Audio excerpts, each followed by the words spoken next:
O que o Papa Francisco tem a ver com o naufrágio no Brasil? Você tem ideia de quantos naufrágios o Brasil já teve? E a história de um navio que bateu no outro de propósito, causando vítimas fatais por causa de uma dor de corno? Sim, marujos, neste vídeo vocês vão ver um pequeno ranking considerando os 10 piores naufrágios brasileiros pelo critério de prejuízo com a carga mais valiosa que temos: a vida.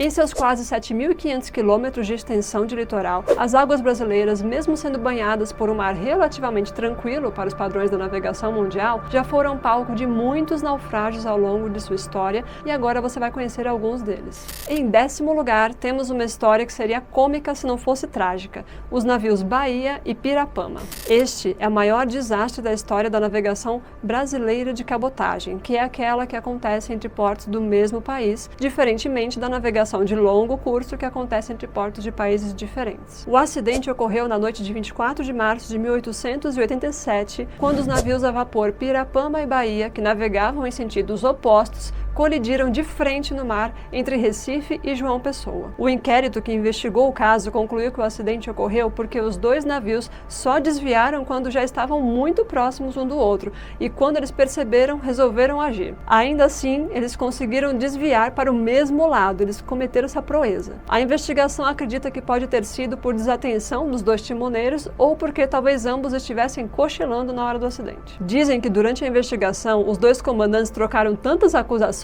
que acabaram dando origem a uma lenda que ficou famosa no Nordeste, a de que não foi um acidente, e sim uma vingança, porque o comandante do navio Bahia estava, na verdade, apaixonado pela esposa do comandante do navio Pirapama.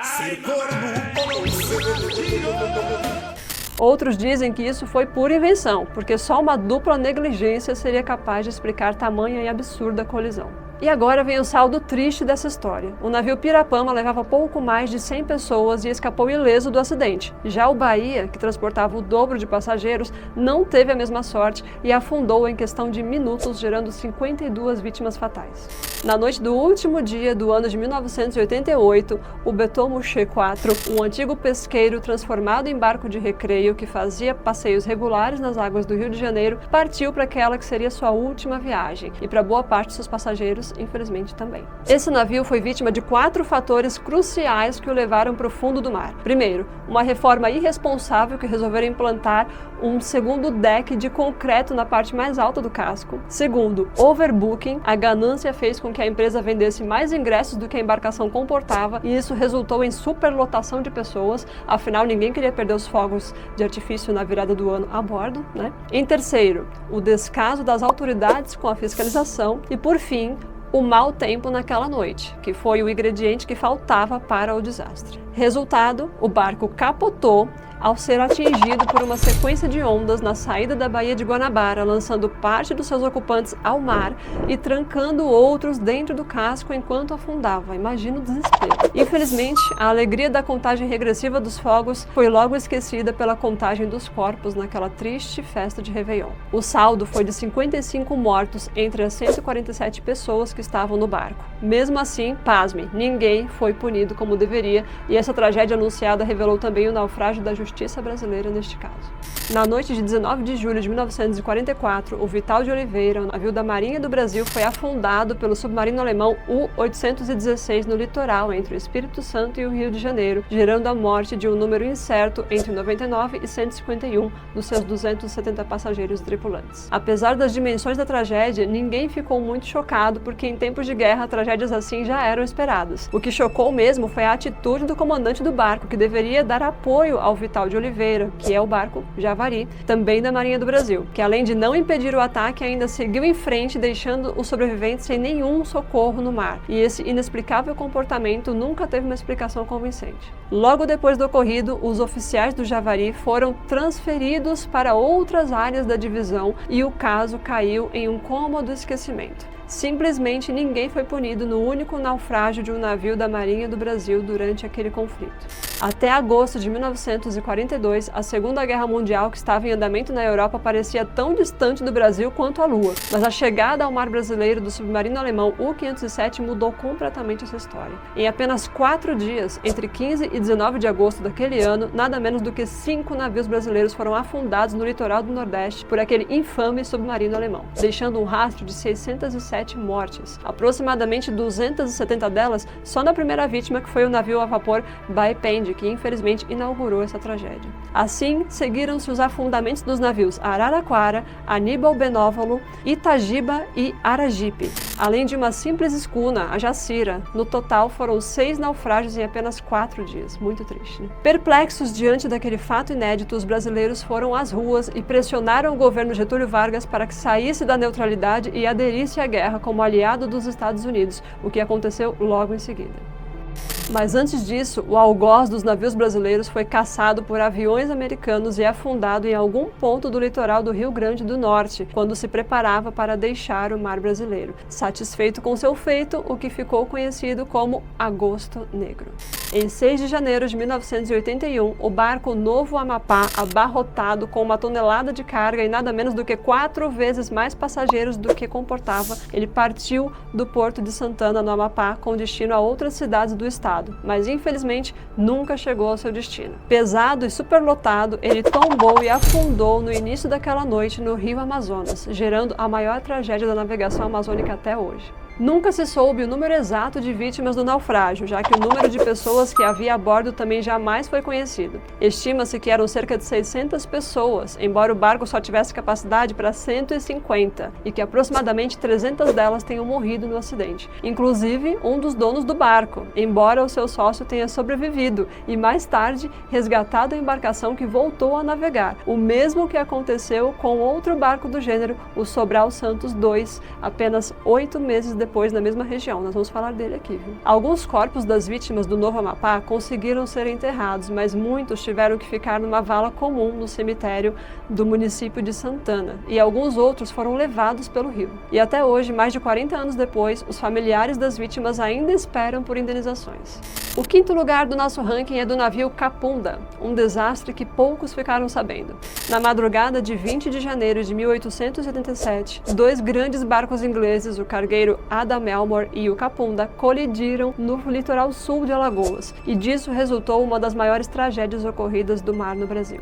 Ele transportava passageiros da Inglaterra para a Austrália, por isso, embora nenhum brasileiro tenha sido vítima do acidente, é sempre triste perder vidas numa tragédia marítima, né? E foram nada menos do que 303 das 313 pessoas a bordo que infelizmente morreram naquela noite. Quase todas eram ocupantes do Capunda, que afundou em menos de 5 minutos. As que sobreviveram foram resgatadas pelo próprio cargueiro vítima da colisão, que mesmo danificado seguiu viagem, mas não por muito tempo. Logo depois, ele também começou a fazer água igualmente e afundou, e a algum ponto até hoje desconhecido no litoral de Pernambuco.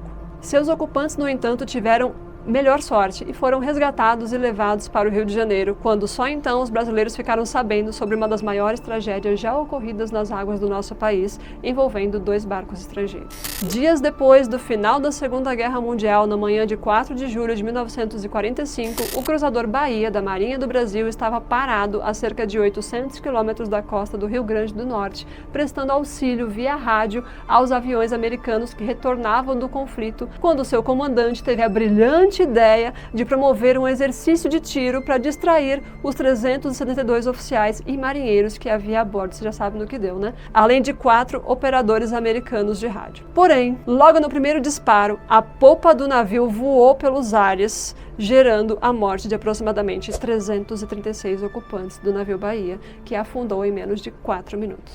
Cara, é surreal, né? Fala sério, eu fiquei chocada quando li isso. O cara vai distrair os marinheiros, manda eles darem um tiro aleatório, estourou a popa do navio, matou todo mundo. Olha. Só 36 homens sobreviveram a uma das maiores tragédias da história naval brasileira, que, ao que tudo indica, foi causada por um absurdo erro de pontaria, aliado à má localização de bombas que ele transportava estocadas a céu aberto no convés e um patético caso de autoexplosão, que ficou marcado para sempre na história da Marinha brasileira. E com a medalha de bronze deste triste pódio das tragédias marítimas brasileiras, temos em terceiro lugar o SS Princesa Mafalda. Na tarde de 24 de outubro de 1927, quando navegava na altura do litoral sul da Bahia, após ter partido de Gênova com destino a Buenos Aires, mas com escalas no Rio de Janeiro e em Santos, o navio italiano de passageiros SS Principesa Mafalda estremeceu por inteiro. O motivo era o eixo de um dos seus 2 hélices que havia se partido. Isso até que não seria um grande problema porque ele tinha 2 motores, mas o que a tripulação não contava é que, ao cair no mar, o eixo acabou permitindo que a água invadisse o navio pelo seu duto. E aí a tragédia estava anunciada, mas ainda teve mais um capítulo muito triste dessa história. O desespero causou uma série de brigas entre os passageiros pelos espaços disponíveis nos barcos salva-vidas, inclusive porque estamos falando de uma época em que muitos andavam armados, e há relatos até de que existiram ataques de tubarões de quem pulou no mar. Em meio a essa luta pela sobrevivência, o grande navio com 147 metros de comprimento afundou, causando a morte de um número incerto entre 272 e 337